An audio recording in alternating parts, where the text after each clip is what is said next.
কি কোরআন মানতে আপনারা রাজি আছেন তো? কি কোরআন মানবেন? হ্যাঁ, আল্লাহ রাব্বুল আলামিন বলেন, ইয়া আইয়ুহাল্লাযীনা আমানু উদখুলু ফিস-সিলমি কাফা। আল্লাহ বললেন, ওহে বিশ্বাসীগণ, উদখুলু, তোমরা প্রবেশ করবে, ফিস-সিলমি কাফা, ইসলামের মধ্যে পরিপূর্ণরূপে তোমরা প্রবেশ করবে। ইসলামের যদি কিছু অংশ মানো আর কিছু অংশ যদি না মানো, তাহলে কিন্তু তোমাদের ইসলামের মধ্যে পরিপূর্ণ প্রবেশ করা হবে না। এই জন্য তোমাদেরকে অবশ্যই উদখুলু ফিস-সিলমি কাফা, পরিপূর্ণরূপে ইসলামের মধ্যে প্রবেশ করতে হবে। কথাটা কার? কথাটা কার? এই কোরআনুল কারীম যেটা আমার হাতে রয়েছে রে বন্ধু, তাকিয়ে দেখেন। এই কোরআনুল কারীমের কথা যখন আমরা মানুষের সামনে বলে বেড়াই, তখন অনেকেই বলে যে হুজুর রাজনীতির কথা বলে, ঠিক না বেঠিক? অনেকেই মনে করে যে কোরআনের কথা বললে মনে হয় জামাত শিবিরের কথা বলতেছে, এরকম মনে করে কিনা? বন্ধুরে আমার, এই যে কোরআনুল কারীম শুধু কি জামাত শিবিরের জন্য এটা নাজিল হয়েছে নাকি? কিসের জামাত শিবির আর কিসের বিএনপি আর কিসের আওয়ামী লীগ আর কিসের জাতীয় পার্টি, কিসের জাসজ, কিসের বাসজ, কিসের হেফাজত, কিসের চরমনাই, কিসের ফরফুরা, কিসের জাকের পার্টি আর কিসের খেলাফত মজলিস, কেউ নাই যদি তারা কোরআন না মানে। এই কোরআনুল কারীমটা গোটা বিশ্ব মানবতার জন্য নাজিল করেছেন তিনি কে? সুতরাং এই কোরআনুল কারীম দিয়ে আমরা সকলেই দেশ চালাবো, রাজি আছেন তো? শুধু কি জামাতি ইসলামের লোকেরা যারা কোরআন দিয়ে কথা বলে ওরাই কি কোরআন দিয়ে দেশ চালাবে, না বিএনপিরাও পারবে? কি বিএনপির লোকেরা পারবে না? কি পারবে কিনা বলেন? তাহলে আজকে থেকে ধারণা পাল্টে দিতে হবে যে আমরা কোরআনের কথা শুনলেই মনে করি যে জামাত শিবিররা শুধু কোরআনের কথা বলে। কি বিএনপিরা মুসলমান কিনা বলেন? অন্যান্য দলের যারা রয়েছে এরা মুসলমান কিনা বলেন? তাহলে আমরা সবাই মুসলমান। আমাদের মূল টার্গেট হবে কোরআন দিয়ে রাষ্ট্র পরিচালনা করা। এজন্য আগামীর সংসদে যারাই যাবে, আমাদের উদাত্ত আহ্বান এবং পরামর্শ থাকবে যে আমরা দেখতে চাই যে যারাই সংসদে যাবে তারাই কোরআন দিয়ে রাষ্ট্র পরিচালনা করবে। রাজি আছেন তো? লিল্লাহে তাকবীর। আল্লাহ কবুল করুক, বলি আল্লাহুম্মা আমিন। সে যেই দলের হোক, কিন্তু আমরা ওই দলকে আর দেখতে চাই না যারা ওয়াদা করেছিল যে আমরা মদিনার সনদ দিয়ে দেশ চালাবো। মদিনার সনদ দিয়ে দেশ চালানোর কথা বলে, কোরআন দিয়ে দেশ চালানোর কথা বলে ওয়াদা করে তারা মদিনার সনদের বিরোধিতা করেছিল, ঠিক না বেঠিক? কোরআনের বিরোধিতা তারা করেছিল। এরা হলো মুশরিক, মুনাফিক, এরা হলো কাফের। ওদেরকে আমরা আর রাষ্ট্রে দেখতে চাই না, এদেরকে আমরা আর দেখতে চাই না। এই বেঈমান মুনাফিকের দলকে আমরা আর কোনোদিন ক্ষমতায় তারা আসুক, এটা আমরা কেউ চাই না। বলেন ঠিক না বেঠিক? আগামীর দিন যারাই সংসদে যাবে সে জামাতে ইসলামও হতে পারে, বিএনপিও হতে পারে। কি হতে পারে না?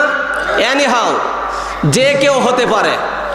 সে কে যাবে আমাদের দেখার বিষয় নয়, কিন্তু যারা যাবে তারা যেন কোরআন দিয়ে রাষ্ট্র পরিচালনা করে। কারণ এই কোরআনুল কারীম হলো নির্ভেজাল একটা কিতাব। এই সংবিধান একটা নির্ভেজাল সংবিধান।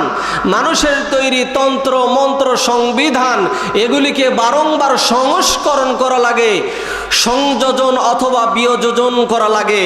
কিন্তু আল্লাহ পাক রব্বুল আলামিন মানুষের হেদায়েতের জন্য যেই কিতাব নাজিল করেছেন, এই কিতাবের মধ্যে কোনো সংযোজন বিয়োজন আছে কি? কি আছে? কোন সংযোজন, কোন বিয়োজন নাই। যার কারণে আল্লাহ পাক রব্বুল আলামিন ঘোষণা দিয়েছেন, জালিকাল কিতাবু লা রাইবা ফিহি হুদাল লিল মুত্তাকিন। ভাই, আপনারা অযথা উঠবেন না। গুরুত্বপূর্ণ তথ্য ইনশাআল্লাহ আপনাদের কাছে বলার চেষ্টা করব, আল্লাহ যদি তৌফিক দান করে। তাহলে আমরা কি দিয়ে রাষ্ট্র পরিচালনা করব? সে যে দলের যাক। রাজি আছেন তো? সেরা যেই দলই হোক, জামাত হোক বা বিএনপি হোক, যেই দলই যাক, তারা যেন কোরআন দিয়ে আগামীর দিন পরিচালনা করে, এটা আমরা চাই, সকলে চাই। কারণ কোরআন বাস্তবায়ন যদি সংসদে হয় তাহলে গোটা পৃথিবীতে শান্তিময় হয়ে যাবে। গোটা পৃথিবীময় তখন শান্তিময় করে দিবেন কে? আল্লাহ করে দিবেন। এই জন্য আমরা সকলের প্রতি উদাত্ত আহ্বান। কারণ এই কোরআনের কথা বলতে গিয়ে অনেকেই ব্যক্তিকেন্দ্রিক দল হিসেবে তৈরি করে নিয়েছে, যে মনে হয় জামাতি ইসলামের বাপের সম্পত্তি নাকি এটা। বলেন তো, বিএনপির বাপের সম্পত্তি, জাতীয় পার্টির, আওয়ামী লীগের, জাসদের, বাসদের, খেলাফত মজলিসের, চরমনায়ের, হেফাজতে ইসলামের, জাকের পার্টির, ফুরফুরার, কারো ব্যক্তিগত সম্পদ এটা? এটা সম্পদটা কার? আল্লাহর দিয়েছেন কার জন্য? মানুষের জন্য। তাহলে আমরা ব্যক্তি কেন্দ্রিক কেন করলাম, দল কেন্দ্রিক কেন করলাম, যে যারা কোরআন দিয়ে কথা বলে তারাই শুধু জামাত শিবির নাকি? এটা আমাদের কাছ থেকে মুছে ফেলতে হবে। আগামীর দিন যারা কোরআন দিয়ে দেশ চালাবে আমরা সেই দলে আছি, ঠিক না বে ঠিক? আমরা সংসদে সেই নেতা দেখতে চাই যেই নেতা সংসদের আইনও পরিচালনা করতে পারে, আবার একজন মানুষ মারা গেলে তার জানাজাও পড়াতে পারে, ঠিক না বে ঠিক? আমরা আগামীর সংসদে সেই নেতা দেখতে চাই যেই নেতা রাষ্ট্রীয় সুষ্ঠুভাবে পরিচালনা করতে পারে, ফজরের সালাতে ইমামের দায়িত্ব পালন করতে পারে, ঠিক না বে ঠিক? আমরা এমন নেতা দেখতে চাই আগামীর দিনে। কারণ কিয়ামতের কঠিন ময়দানে আল্লাহ পাক রব্বুল আলামিন আপনাকে আমাকে নেতা সহকারে সেদিন হাজির করবেন। আর সেদিন আপনাকে আমাকে জিজ্ঞাসিত করা হবে, কোন নেতার তুমি অনুসরণ করেছো? যখন মানুষ মারা যাবে, মারা যাওয়ার পরে মানুষকে যখন কবরে রেখে দেওয়া হবে, তখন এই মানুষকে 3টি প্রশ্ন করা হবে। এই 3টি প্রশ্নই হলো রাজনৈতিক প্রশ্ন। বলেন আল্লাহু আকবার। কয়টি প্রশ্ন করা হবে? 3টি প্রশ্ন। 3টি প্রশ্নই হলো রাজনৈতিক। এতদিন মনে হয় শোনেননি। প্রথম প্রশ্ন বলেন তো কি প্রশ্ন? মান রব্বুকা, মানে তোমার রব কে, তোমার মালিক কে ছিল? কোন মালিকের আইন তুমি পরিচালিত হয়েছো? কোন মালিকের আইন তুমি জমিনে মেনেছো? সেই মালিকের আইনের হিসাব দিতে হবে আজকে তোমাকে। এটা হলো 1 নাম্বার প্রশ্ন।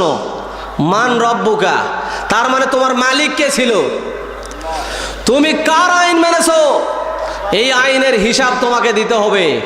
প্রথম নাম্বার প্রশ্ন, বিস্তারিত বলতেছি না। দ্বিতীয় নাম্বার প্রশ্ন কি বলা হবে? দিনুকা। দিন মানে হলো ইসলাম, দিন মানে হলো ধর্ম। তুমি কোন ধর্মের লোক ছিলে, কোন ধর্ম তুমি দুনিয়াতে মেনেছো, সেই ধর্মের হিসাব তোমাকে দিতে হবে। এরপরে কি বলবেন? নাবিউকা, মানে নেতা। নাবি শব্দের অর্থ কি? সংবাদ প্রচারক, বার্তাবাহক যাকে বলা হয়, যিনি মেসেঞ্জার, যিনি মেসেজ প্রবাহিত করে দেন, পৌঁছে দেন, তাকে নাবি বলা হয়। বা মানহাজার রজুল, এইরকম ভাবে বলা হবে যে এই ব্যক্তিটি কে। অর্থাৎ আপনি কোন নেতার অনুসরণ করেছেন সেদিন আপনাকে কবরে জিজ্ঞাসিত হবে, জিজ্ঞাসাবাদ করা হবে কোন নেতার আপনি অনুসরণ করেছেন। তাহলে প্রশ্ন 3টা রাজনৈতিক কিনা বলেন? আল্লাহ রাব্বুল আলামিন আমাদের